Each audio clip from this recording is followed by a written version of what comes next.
హిందూ దేవుళ్ళ అంశంలో సీఎం వ్యాఖ్యలపై బగ్గుమన్న బీజేపీ. ఎక్కడ బగ్గుమంటుంది? నడీపులు ఏమన్నా బగ్గుమంటుందా? బగ్గుమంటానులాట.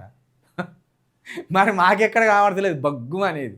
హైదరాబాద్లో నిరసనలు, రేవంత్ దిష్టి బొమ్మల దహనం, కాంగ్రెస్ నేతలకు ఇతర మతాల దేవుళ్లకు వ్యతిరేకంగా మాట్లాడే దమ్ముందా? కేంద్ర మంత్రి కిషన్ రెడ్డి నా మాటలను వక్రీకరించారు. హిందూ దేవుళ్లను అవమానించడం పచ్చి అబద్ధం.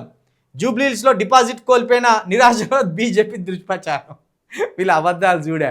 నువ్వు మాట్లాడింది తెలంగాణ ప్రజల కళ్ళకు కచ్చినట్టు కనబడుతుంది. మాట్లాడలేదని ఏం పంపుతానో ముఖ్యమంత్రి గారు.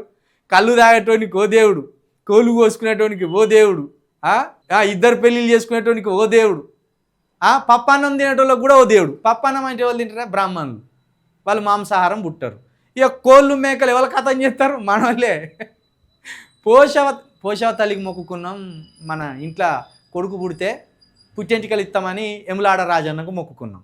కాబట్టి యమలాడ రాజన్న దగ్గరికి పోయి గొర్రెను కథం చేసి పుట్టెంటికలు ఇచ్చి రావాలి. ఇది మేమే కదా, మా ప్రజలే కదా దేవుళ్ళ పేరు మీద కూడా ఖర్చులు పెట్టుకునేది. మరి మేమే కోళ్ళు కోసుకొని మేకలు కోసుకునేది తినేది మేమే.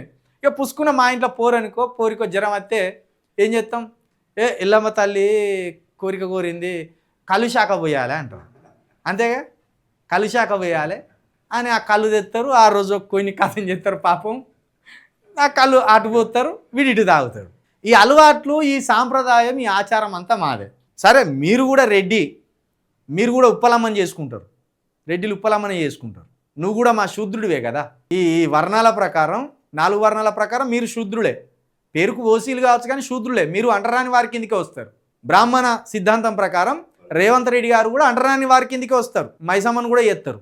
కాబట్టి మరి మీకు కూడా ఈ కళ్ళు కోడి ఇది ఉన్నది. మరి ఎందుకు మాటలు జారినావు అనవసరంగా?